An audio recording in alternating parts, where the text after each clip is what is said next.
இன்னைக்கு ஒரு ரைஸ் பார்க்கலாம். அதுக்கு 2 டம்ளர் ரைஸ் வச்சிருக்கோம். இதுக்கு 1 டம்ளர் பச்சை பயிறு இதோட சேர்த்துடலாம். நீங்க கழுவி ஊற வச்சிருங்க.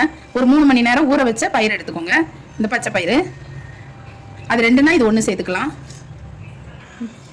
இது 2ஐயும் இப்போ நம்ம நல்லா கலந்து விட்டுலாம். இந்த பச்சை பயிரும் இந்த ரைஸும் கலந்து நம்ம கொஞ்சம் நேரம் ஊறட்டும். அப்புறம் நம்ம பார்க்கலாம். இப்போ வந்து தாளிச்சிடலாம். வெங்காயம் போட்டுக்கலாம்,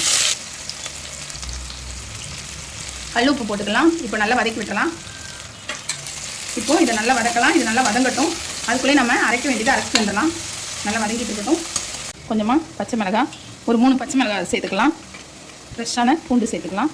இஞ்சி, சோம்பு, கசகசா, பாதாம், முந்திரி சேர்த்துக்கலாம். இப்போ இதை நம்ம அரைச்சிட்டு வந்துடலாம். இப்போ நம்ம அரைச்சோம் இல்லையா, இதில் சேர்த்துக்கலாம். இது ரொம்ப டேஸ்டியாக இருக்கும் இப்படி சேர்க்கும்போது.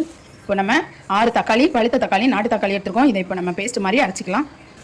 இப்போ நம்ம இதையும் சேர்த்துடலாம். கலரிடலாம். இப்போ இதுக்கு தேவையான அளவு நம்ம காரம் சேர்த்துக்கலாம். அதாவது குழம்பு மிளகாத்தூள் சேர்த்துக்கலாம்.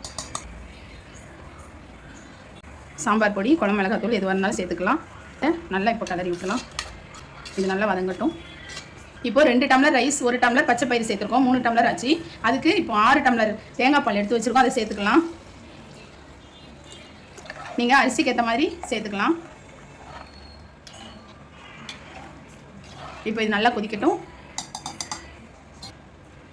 இப்போ நல்லா கொதிக்குது. இப்போ இந்த ரைஸை சேர்த்துடலாம். இப்போ நம்ம நல்லா கிளறி விட்டுலாம்.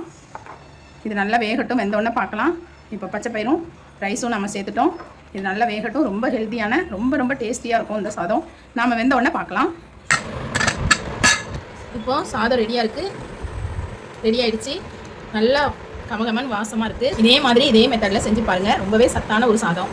இதே மாதிரி செஞ்சு பாருங்கள்.